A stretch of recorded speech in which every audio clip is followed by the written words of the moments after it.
안녕하세요. 저는 40대이고 결혼한 지는 4년 정도 된 주부입니다. 지질이 복도 없다는 말은 딱 저를 보고 하는 말 같아요. 가만히 생각해보면 전 어렸을 때부터 그렇게 복이 없었죠. 갑자기 열린 가게 문에서 뿌려진 물에 맞아 홀딱 젖은 적도 있었고, 분명 버스 시간보다 먼저 나와 기다렸는데도 무슨 일인지 버스는 떠나버리기도 했습니다.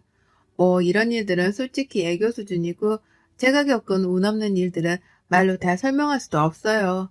오죽하면 점 보고 이런 것도 별로 안 좋아하는 편인데 하도 일이 안 풀리니까 점도 보고 막 그랬었죠. 그랬던 제 사연을 구독자분들에게 들려드릴까 합니다. 저희 집은 내내 가난한 집안이었어요. 자식이라고는 겨우 저 하나뿐인데도 부모님은 버거워하셨죠. 부유한 집은 아니더라도 사랑으로 늘 저를 키워주셨고 아껴주셨던 부모님이셔서 괜찮았습니다. 다만 돈이 없다 보니까 겪어야 하는 서러움들이 있긴 했었죠. 남들 다 행복한 어린이날이나 크리스마스 같은 날에 저희 가족은 한 번도 제대로 챙겨본 적이 없었어요. 당장 먹고 살기가 바쁜데 그런 날을 어떻게 챙기겠습니까? 그래서 대학은 꿈도 못 꾸고 바로 취업을 했습니다. 그나마 제가 일을 시작하면서 집에도 숨통이 트이기 시작했죠. 그런 낙으로 살았던 것 같습니다. 부모님께서는 여태껏 저 하나 보고 사셨으니까 이제는 그걸 제가 보답해야 한다고 생각했죠. 참 사람 일이란 게 한 치 앞도 모른다는 말이 너무 와닿던 순간이 있었습니다. 숨통이 겨우 트이고 저희 가족도 가족여행을 다니기도 하면서 나름 평범하게 살아가게 되었는데, 아니 행복과 여유를 찾은 지 얼마 안 된 시점에 아빠께서 먼저 세상을 떠나버리셨어요. 뭐가 그렇게 급하셔서 가버리셨는지 엄마랑 저는 믿기지 않아서 정말 힘든 시간을 보내야만 했습니다. 아빠는 졸음운전을 하시다 사고가 나셨고 그게 꽤나 큰 사고로 이어져 결국 가셨어요. 아빠가 가신 것도 너무 서글픈데 피해본 차량들도 사람들도 있어서 합의하는 것도 쉽지가 않았습니다. 정말 너무 서글펐고 힘겨운 시간이었죠. 딱 한 번만 시간을 돌릴 수 있다면 그 전날로 돌려서 아빠에게 해주고 싶은 말이 너무 많더라고요. 그렇게 허망하게 아빠를 보낸 후 제 20대는 슬픔과 좌절, 그리고 일에 찌들어하는 피곤함이 가득했죠. 그러다 30대의 남편을 만나게 되었습니다. 어느 날 제게 나타난 남편은 마치 한 줄기 빛과 같은 존재라고나 할까요? 숨막히기 힘든 제 삶에 그동안 잘 견뎠다고 고생했다며 하늘이 제게 준 선물 같은 존재였습니다. 엄청 특별하게 잘생긴 것도 아니었고 그렇다고 특출나게 능력이 좋은 것도 아니지만 절 사랑해주는 진실된 그 마음 하나는 높이 평가할 수 있었어요. 전 이 사람이 없으면 정말 안 될 것 같은 정도로 사랑하게 되었습니다. 남편은 저보다 2살 많았는데 2살이라는 나이 차이가 무색할 정도로 굉장히 든든했죠. 외롭고 쓸쓸한 저희 엄마와 제게 따뜻함이 뭔지를 알려준 사람이고 화목하게 살 수 있는 방법을 알려준 사람입니다. 남편과 연애를 하면서 저희 엄마가 참 많이 웃으셨고 그 덕분에 저도 뿌듯하기도 하고 이 사람은 절대 놓치지 말아야겠다는 생각을 했던 것 같아요. 남들처럼 그렇게 연애를 하다 결혼했습니다. 남편에게는 밑에 남동생이 있었는데 시동생은 되게 오래전부터 외국에서 생활을 하고 있었고 딱히 마주칠 일이 별로 없었어요. 한국에서 사는 게 너무 싫다며 하루아침에 떠났고 거기서 아예 털을 잡고 사업을 하면서 살고 있다고 하더라고요. 그 말을 듣는데 그 결단력이 굉장히 멋져 보였고 부럽기도 했습니다. 만약 똑같은 상황이 주어진다면 아마 저는 그렇게 하지 못했을 거예요. 용기도 없을 뿐더러 엄마를 두고 어딘가로 갈 생각을 해본 적이 없었죠. 그렇다 보니 시댁은 저희 집처럼 시모 혼자 계셨습니다. 시부랑은 이혼하시고 따로 살고 계셔서 남편도 소식을 모른다고 했거든요. 어쩌면 다른 듯 비슷한 이 환경 때문에 서로가 더 끌리고 이해가 된 건 아닐까 싶었습니다. 결혼하고 남편과 저는 연애 때처럼 종종 저녁을 먹으면서 반주를 했어요. 반주를 마시면서 속마음 얘기를 하거나 서로 있었던 일을 말하기도 했는데 이게 꽤나 도움이 되었죠. 대화를 많이 해야 다툴 일도 없거든요. 그런데 하루는 남편이 제게 이런 질문을 했습니다. 여보는 장인어른 돌아가셨을 때 어땠어? 솔직히 나는 엄마 아빠 이혼한다고 했을 때 홀가분했거든. 두 분이 하도 다투니까 그 꼴이 보기도 싫었고 차라리 헤어지는 게 좋겠다고 내심 그렇게 생각을 했던 것 같아. 난 아무래도 당신이랑은 상황이 조금 다르지. 아빠가 하루아침에 돌아가신 거니까 너무 슬펐고 속상했지. 그냥 세상이 다 무너지는 기분이랄까? 앞으로 엄마랑 나랑 둘이 어떻게 살아갈까? 막 그런 생각도 했던 것 같아. 정말 너무 속상했겠다. 그 아픔을 다 어떻게 견뎌냈어? 말로 다 표현할 수 없는 아픔일 건데. 그치. 아직도 떠올리기만 하면 가슴이 미어질 듯 아프긴 한데, 그래도 예전에 비하면 많이 좋아졌어. 근데 그건 갑자기 왜 물어봐? 그냥 궁금해서.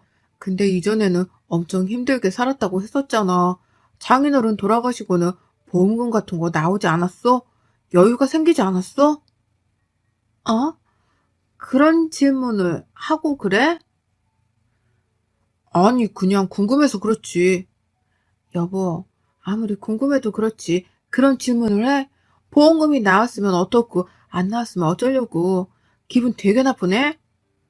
왜 예민하게 받아들여? 난 그냥 물어본 건데, 당신이 여유가 생긴 게 맞는 건지, 장모님이 지금 괜찮으신 건지, 그런 걸 물어보는 거지, 나는.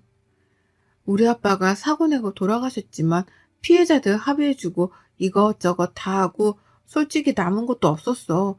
한마디로 아빠가 돌아가셨다고 해서 엄마랑 나랑 금전적으로 이득 본 거 하나도 없어. 그게 사실이야? 그럼 장모님은 지금 살고 계시는 집은 자가가 아니야? 어? 전세인데? 이날의 남편은 정말 이상했습니다. 평소랑은 확실히 달랐죠. 한 번도 들어본 적 없는 질문을 하더니 저렇게 딱 질문을 하고서는 술을 마시다 말고 갑자기 피곤하다면서 방에 들어가서 자겠다고 했어요. 이상하긴 했지만 별로 대수롭지 않게 여겼고 술상을 치우고 저도 잠자리에 들었죠. 거의 설잠에 들었을 때쯤 남편이 한숨을 막 크게 쉬면서 너무 뒤척이길래 제가 한마디를 했습니다. 오늘따라 왜 이렇게 뒤척거려 잠 못 자게. 잠이 오겠어? 속에서 지금 천불이 나서 죽겠는데 생각할수록 어이가 없네. 당신 그럼 있는 게 뭔데? 재산이고 뭐고 아무것도 없는 거야? 뭐라고? 자다 말고 그게 무슨 소리야? 아니 장모님 말이야. 가진 게 아무것도 없으시냐고. 아까부터 이상하다 생각은 했는데 당신 대체 왜 그래? 우리 엄마가 재산이 얼마가 있든 말든 대체 그게 당신이랑 무슨 상관인데 그러는 거야? 야, 상관이 왜 없어? 내가 당신이랑 결혼을 왜 했는데. 아, 그냥 자자. 더 이상 말하기도 싫다. 지금 야라고 했어? 결혼을 나랑 왜 했어? 일어나 보라고. 자라고. 남편은 제게 자다 말고 이상한 말과 함께 엄청 언성을 높였고 결국 다투고 말았습니다. 아무리 이해를 해보려고 해도 이해가 되지 않았고 이건 누가 들어도 마치 저희 아빠가 돌아가시면서 보험금이 꽤 나왔을 거고 그걸 알고서 저랑 결혼했다는 말로 들렸어요. 다음날 일어나서 남편에게 어제 왜 그랬냐고 해명하라고 말했지만 제게 어떤 해명도 하지 않았고 저는 더 열받았죠. 그런데 그날 저녁에 남편은 집에 오지 않았고 제게 카톡 하나만 달랑 왔습니다. 나 일주일만 엄마네 가서 지낼게. 어제 당신이랑 얘기하고 머리가 아주 복잡해서 죽겠거든. 그러니까 나한테도 생각할 시간을 줄래? 대체 뭘 생각하겠다는 건데? 당신 지금 이 태도 굉장히 불쾌해. 알아? 답 안 한다? 이게 지금 뭐 하는 짓이야, 정말. 하루아침에 전화는 왜 안 받아? 왜 그러냐고, 대체. 아무리 카톡을 보내고 전화를 해도 받지 않았고 저도 사람인지라 너무 화가 나서 더 이상 연락을 하지 않았습니다. 그리고 정말 남편은 일주일 동안 집에 오지 않았고 저는 대체 이게 무슨 일인지 모르겠었죠. 딱 그 일주일이 지나자 남편은 주말에 집으로 돌아왔고 시모와 함께 왔습니다. 연락도 없이 온 시모를 보고 깜짝 놀라긴 했지만 당황하지 않고 인사를 했어요. 어머님 오셨어요? 어머님 오셨어요? 너 앉아봐라. 내가 진짜 어이가 없어서 말이 안 나오네. 니네 집 캐털이라며? 맞아, 아니야. 네? 맞냐고, 아니냐고. 겨우 내가 우리 민수를 캐털 같은 집안 여자랑 살게 하려고 이렇게 애지중지 힘들게 키운 줄 아니? 너 진짜 여러 가지로 사람 열받게 하는 재주가 있다. 어쩐지 처음부터 마음에 안 들었는데 여지껏 작아질도 없는 호러미에 재산도 없으면 안 봐도 비디오지. 어머님, 갑자기 왜 그러세요? 뭐 갑자기야, 나 다 들었어. 니네 아빠 돌아가시고 돈 한 푼 남은 거 없다며? 그거 진작 알았으면 내가 너희들 결혼시켰겠니? 절대 안 시켰지. 아유, 내 팔자야. 내가 어디서 저런 모질이를 며느리로 들여서는, 아유, 민수는 너랑 살기 싫다는데 너 어쩔 거니? 네? 대체 그게 무슨 말이세요? 전 정말 황당했습니다. 결혼을 했고 서로에 대해 사정도 어느 정도 이미 다 알고 한 결혼이잖아요. 그런데 이제 와서 갑자기 저렇게 말하는 것도 황당했지만 무엇보다 저희 아빠 사망보험금을 왜 자꾸 언급하는지 모르겠었죠. 그래서 굉장히 불쾌했습니다. 이런 상황 속에서 남편과 시모는 제가 말할 기회를 주지도 않았고 하는 걸 지켜보겠다면서 똑바로 하라고 거의 협박에 가까운 말을 했어요. 그렇게 시모가 간 후 저는 남편에게 대화를 하자고 했지만 말을 한마디도 하지 않았습니다. 답답함에 속이 타들어가고 미칠 것 같았어요. 대체 왜 그러냐고 물어봐도 대답을 하지 않았죠. 그리고 남편과 시모가 저를 대하는 태도는 완전 변했습니다. 남편도 그렇고 시모도 저를 무시하기 시작했죠. 보고 자란 것도 없는 게 뭘 알겠냐고 말을 한다든지 가진 것 없이 큰애들은 돈 욕심 부리기 쉬우니까 꼭 조심해야 된다고 말을 한다든지 제가 상처를 받을 수밖에 없는 말들만 쏟아냈습니다. 시몬은 저를 구박하다 못해 답답하다면서 제 어깨를 확 잡아 끌어버리거나 밀어버리기도 했어요. 이뿐 아니라 머리를 손으로 쥐어박은 적도 있습니다. 이유는 생긴 게 마음에 안 든다는 이유였죠. 본인이 불러서 네? 라고 대답한 후 쳐다봤더니 뭘 보냐고 얄밉다고 머리를 쥐어박는 게 정말 심오만 아니었으면 팔 걷어 한판 했을 것 같습니다. 남편은 제게 하는 모든 말을 명령조로 했어요. 야, 물 좀 떠와봐. 아, 그리고 방에서 핸드폰도 가져와. 당신이 해. 손이 없어 발이 없어? 나한테 왜 시켜? 손도 있고 발도 있는데 내가 하기 싫으니까 널 시키지. 그리고 보잘것없는 너 같은 거랑 이혼 안 해주고 살면 감사한 줄 알고 알아서 기어야 하는 거 아니냐? 넌 대체 뭐가 그렇게 당당한 거지? 양심이 없는 건가? 입 다물고 물이랑 핸드폰 가져와. 그러는 당신은 보잘게 있고 누가 보면 아주 대단한 사람인 줄 알겠네. 넌 뭘 가졌다고 그러는데? 그리고 내가 야야거리지 말라고 했지? 자꾸 그러게 야야거리고 너너거리면 나도 할 거야. 하던가 말던가 알 바 아니니까 그만 나불거리고 내 물이랑 핸드폰이나 가져오라고. 평소에 집에서는 늘 이런 식으로 제게 명령을 했습니다. 그리고 갑자기 전화 한 통만 하고서는 회사 사람들이나 지인들을 집으로 초대해서 술을 마시곤 했죠. 저희 집에 와서 술을 마시는 사람들은 이미 과음을 한 상태로 오는 경우가 대부분이라서 제가 너무 힘들었습니다. 심지어 안주를 제대로 안 만들어두면 제게 막 뭐라고 했어요. 그런데 자다 말고 새벽 시간에 무슨 안주를 만들겠습니까? 한 번은 이런 적이 있습니다. 자고 있는데 전화가 계속 오길래 받았어요. 여보세요? 야, 지금 나 포함해서 5명 갈 거고 한 40분 걸리니까 얼큰한 탕이랑 계란말이랑 또 다른 안주 좀 준비해놔. 소주랑 맥주도 사두고. 미쳤어? 지금 시간이 몇 시인 줄 알아? 그리고 재료도 없어. 나가서 먹고 들어오던가 배달시켜 먹던가 알아서 해. 난 아무것도 못해. 해놓으라고 했다. 냉장고에 아무것도 없다고 재료가. 근데 뭘 하냐고. 아, 그거 네 사정이고 없으면 없는 걸 알아서 만들어야지. 무슨 말이 그렇게 많아? 지금 나랑 해보자는 거야? 40분 내로 술상 차려둬? 전 이날 너무 화가 나서 술상을 차리지 않았습니다. 그리고 안방문을 잠그고 이어폰을 끼고서 자버렸죠.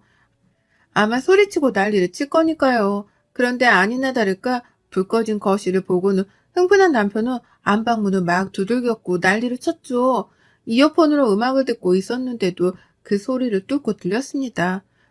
그때 저는 언제고 이혼할 때 이게 증거가 되겠다는 생각에 핸드폰을 들어서 영상을 찍으며 대화를 했어요. 정말 왜 그래? 여보, 새벽 3시가 넘었는데 한두 번도 아니고 냉장고에 아무것도 없다고 말했는데 술상을 차리라고 해? 야, 입 다물고 내가 차리랬지?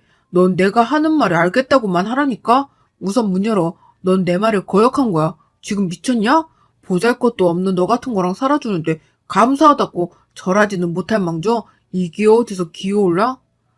제발 그만 좀 해. 우리 아빠가 돌아가시고 나온 사망보험이 있든 없든 대체 그게 당신이랑 무슨 상관이야. 우리 잘 살았잖아. 하루아침에 왜 그래 정말. 전 일부러 그동안의 내용들이 영상 속에 들어가게끔 대화를 유도했고 저 대화 끝에 결국 남편은 안방문을 부쉈습니다. 그 모습까지 찍고 제게 달려드는 모습을 마지막으로 영상은 종료가 되었죠. 이날 처음으로 손찌검을 당했고 전 바로 병원에 가서 진단을 받고 진단서를 보관해 두었습니다. 사람이 아니라는 걸 느꼈고 이혼을 결심했죠. 늘 그렇듯 제 불행은 끝을 모르고 달려들었습니다. 이혼을 결심하고 한참 머리가 아픈 이 시점에 엄마가 최정한 판정을 받으셨어요. 뭘 해볼 수도 없던 게 이미 악화된 상태라 제가 할 수 있는 게 아무것도 없었습니다. 절망적이었고 눈물밖에 나지 않았지만 정말 엄마와 함께 할 수 있는 시간이 얼마 없다는 걸 깨닫게 되니 정신을 똑바로 차려야겠더라고요. 얼마 남지 않은 이 시간이라도 좋은 기억을 품고 가실 수 있도록 도와주고 싶었습니다. 저를 구박하고 미워하던 남편과 시모도 이 사실을 알았고 전 남편에게 이혼을 하자고 했어요. 그런데 예상외로 남편과 시모는 다른 반응을 보였습니다. 얘기 들었다. 우리가 아무리 너 보잘것없다고 미워하고 막 그랬어도 사람 그렇게 힘들 때 내치는 건 정말 아니야. 그리고 어렵게 결혼해놓고 무슨 이혼이야. 이렇게 된 거 둘이 잘 살아보도록 해. 그동안 나도 너한테 몹쓸 말도 많이 하고 그랬는데 그건 정말 미안하고 마음 풀어줬으면 좋겠어. 당분간 너는 사부인한테만 신경 쓰고 아무것도 하지 말아라. 그래 여보, 엄마 말대로 나도 미안했어. 정신 차리고 생각해보니까 내가 미쳤었지 싶더라고. 당신 정말 힘들 텐데 내가 옆에서 힘이 되어줄게. 이렇게라도 상처 준 걸 갚을 수 있을 기회를 주면 좋겠어. 우선은 장모님만 생각하자. 지금 이 상황에 이혼까지 하면 장모님 속상하지. 어머님도 그렇고 당신도 그렇고 둘은 왜 중간이 없으세요? 왜 늘 본인들 멋대로 하루아침에 갑자기 사람 내치고 구박하다가 이제 와서는 또 이혼하자니까 그건 싫다고 하고 어쩌라는 거예요 대체? 다 잊고 다시 시작하는 마음으로 친해보자. 솔직히 당장이라도 이혼하고 싶었지만 엄마 생각에 아무것도 행동으로 옮길 수가 없었습니다. 그리고 시무한 남편은 저렇게 말만 한 게 아니라 정말 행동으로 보여줬어요. 제가 병원에서 지내면서 먹을 수 있는 밑반찬을 해주는 것은 물론이고 엄마도 자주 보러 왔고 노력을 많이 해주셨습니다. 그런 모습을 보니까 저도 마음이 녹더라고요. 이혼하고 싶었던 그 마음이 녹으면서 경계심이 사라졌고 의지하게 되었습니다. 시몬은 심지어 제가 너무 피곤하고 힘들까봐 교대까지 해주면서 엄마를 돌봐주시기도 했어요. 간호라는 게 가족이 해도 결코 쉬운 게 아니고 제가 직접 해보니까 얼마나 힘든지를 알았죠. 그런데 선뜻 나서서 군소리도 없이 너무 잘 해주시니 감사했습니다. 시무와 남편이 지극정성으로 저와 엄마를 보살펴주는 모습을 보고 엄마는 그 고통스러운 상황에서도 제게 그러셨죠. 우리 딸 부모 복은 없어도 남편 복에 시애미 복은 있는 것 같아서 정말 다행이다. 엄마가 편히 갈 수 있겠어. 영서야, 엄마가 가도 너무 힘들어하지 마. 아빠가 혼자 오래 외로웠을 건데 엄마가 옆에서 그동안 어떻게 살았는지 얘기도 하고 그러고 있을 거니까 너는 살 거 다 살고 누릴 거 누리다가 천천히 와. 벌써 그런 말 하지 마. 나약하게 엄마. 나약한 게 아니라 정말로 해주고 싶은 말이었어. 사람은 누구나 죽는 거야. 어쩔 수 없어. 그걸 피할 수 있는 건 아니잖아. 그러니까 슬퍼하지 말고 가슴 아파하지 말고 최서방이랑 시어머니랑 그렇게 잘 살아. 애기도 낳고 그렇게 우리 딸 출산하는 거 엄마가 옆에서 지켜줘야 하는데 그거 못 해주는 거 조금 마음에 걸리네. 왜 이래 정말 그만해 엄마. 엄마가 부족하게 키워서 늘 미안했고 그래도 엄마 딸이라서 행복하다고 해줘서 고마웠어. 언제 가도 이상하지 않을 정도의 상태가 되자 말하는 것도 힘겨우셨고 고통이 너무 심해서 정신을 제대로 차리지도 못하셨습니다. 그러다 조금 괜찮아지시면 이렇게 말씀하시곤 했죠. 그게 꼭 자꾸 마지막 인사를 하는 것 같아서 마음이 너무 아팠습니다. 이때쯤에는 교대도 하지 않고 24시간 내내 엄마 곁을 지켰어요. 언제 가실지 모르니 말이죠. 남편과 시모가 병문안을 왔고 병실에 있다가 휴게실에 앉아서 커피를 먹고 있겠다고 했습니다. 저는 엄마에게 가서 배웅만 하고 오겠다고 하고 나갔고 충격적인 걸 들었죠. 이들은 제가 듣는 줄도 모르고 말을 하고 있었는데 갑자기 제게 잘해준 속사정을 알게 되었어요. 저희 엄마가 돌아가시면 제게 보험금이 나오겠죠. 그럼 그걸 지들이 챙기고 이혼하려는 생각이었습니다. 이 얘기를 듣자마자 저는 머리 뚜껑이 제대로 열렸고 그것들을 향해 돌진하는데 옆에 앉아 계시던 한 아주머니께서 갑자기 마시던 커피를 시모와 남편에게 확 부어버렸죠. 너희들이 사람이냐? 사람이야? 아가씨가 며느리야? 내가 이것들 영상 다 찍었으니까 고소해. 앞에 얘기 다 못 들었지? 죽이네 뭐네 그딴 얘기도 했으니까 고소해버려 바로. 에라이 쳐 죽일 것들아. 모자가 쌍으로 콩밥이나 처먹어라. 처음 보는 아주머니께서는 옆에 앉아서 시모와 남편 얘기를 듣다가 화가 나서 아예 대놓고 영상으로 찍고 있었고 그걸 제게 보내주셨습니다.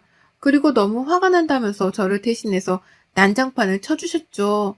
앞에 내용은 정말 몰랐는데 명줄도 길다면서 왜 이렇게 오래 버티고 있냐고 빨리 갈 것이지라는 내용도 있었고 빨리 가게 하는 방법이 있는지 찾아보자며 있으면 실행해보자는 내용도 있었습니다.